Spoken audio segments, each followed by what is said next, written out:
what kind of encouragement we give to people when they're trying to figure out what qualifies as self-care, because again, it can be so unique to every situation.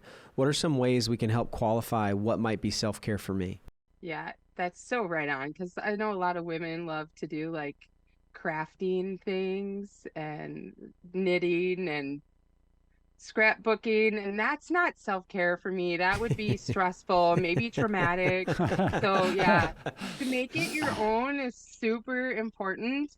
Um, and this is where I kind of feel like what I find is self-care for me is these activities or these things that I find peace in. Mm. And Yes. I not too long ago did a blog about shalom and that the facets of peace and that it brings in, safety and security and wholeness and completeness. So just finding those things that are meaningful to you. And, I know depending on where people are in their journey, sometimes you've completely lost touch with the things that bring you joy, bring you peace.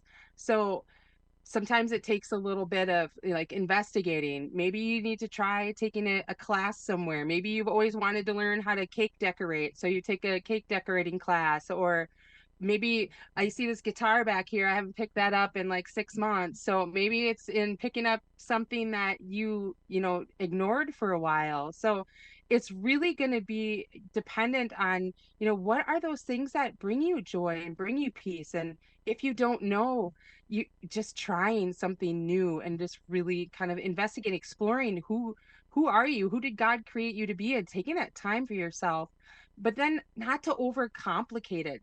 It could be 20 minutes sitting in front of a stream watching the water rush by, or hanging out with your grandkids or your kids, grandkids for this old bird, or your kids, just hanging out and watching them play.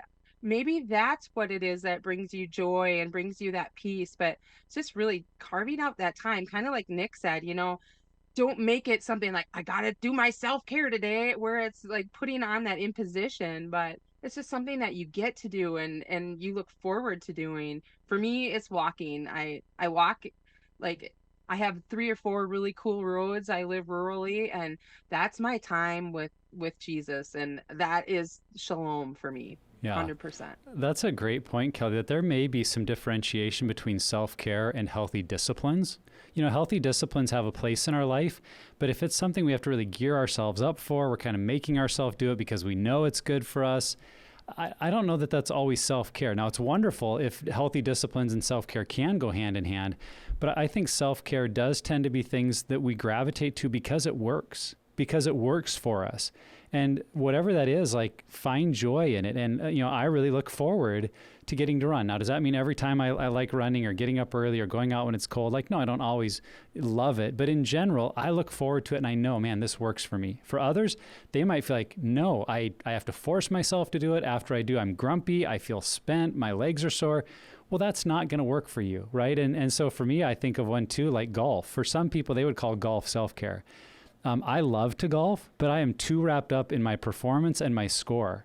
And so if anyone listening to this podcast, if I've golfed with you, I love golfing with you, but it's not self-care, because if I have a bad day, like, I'm kind of grumpy about it. It ruins my day. Cause I'm just like, ugh. So I can't rely on something like that gets me into my competitive nature. But on the other hand, I can't think of a single time when I've taken 30 minutes of my day to pray, to journal, to read scripture, that I walk out of it going, ugh, that did not, maybe it didn't fix all my problems, right? But I can't ever really think of a time that I regretted it or that it made my day worse. Why do I ever do this? Yeah. This is so dumb. It's like, oh, well, clearly that's a form of self-care. What a waste because of time. whenever I enter into that, it helps. And so to me, I would just ask yourself the question, when you engage in that activity, does it help? Do you feel more alive, more present, more focused, more centered, more whatever? And if your answer is, well, yeah, it really does, then for you, that can be self-care. Yeah, I think one of the things that keeps people from trying out self-care is that idea of, what if I try it and it doesn't work? And I think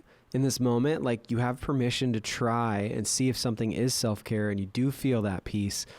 But if you also do it and you like try golf and you're like Stumbo, where it's like, God, why do I do that? Then it's like, okay, now golf isn't self-care. Great.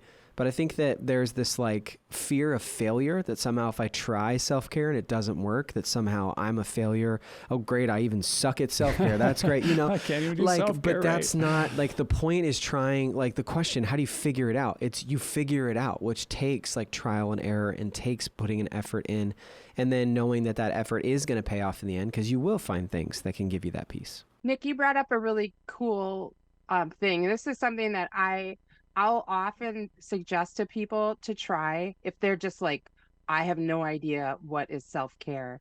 I'll just say start journaling. Start getting in touch with yourself. Even as you start to explore just regular feelings and emotions on a daily basis, you're going to uncover something that's a need that's missing, or something there's a lack there, or an emotion, but that you give yourself your own cues and clues on what you need, and what it is that you find joy in, or maybe what's missing. So I just think there's so much just so much value in journaling, and really just taking the time to get in touch with yourself. Sometimes that's why we don't know, is because we are just on that autopilot, auto drive, that we haven't taken the time to really understand, what do I need? And sometimes just pausing and asking that question and taking some time to reflect, you're going to open up a whole new world.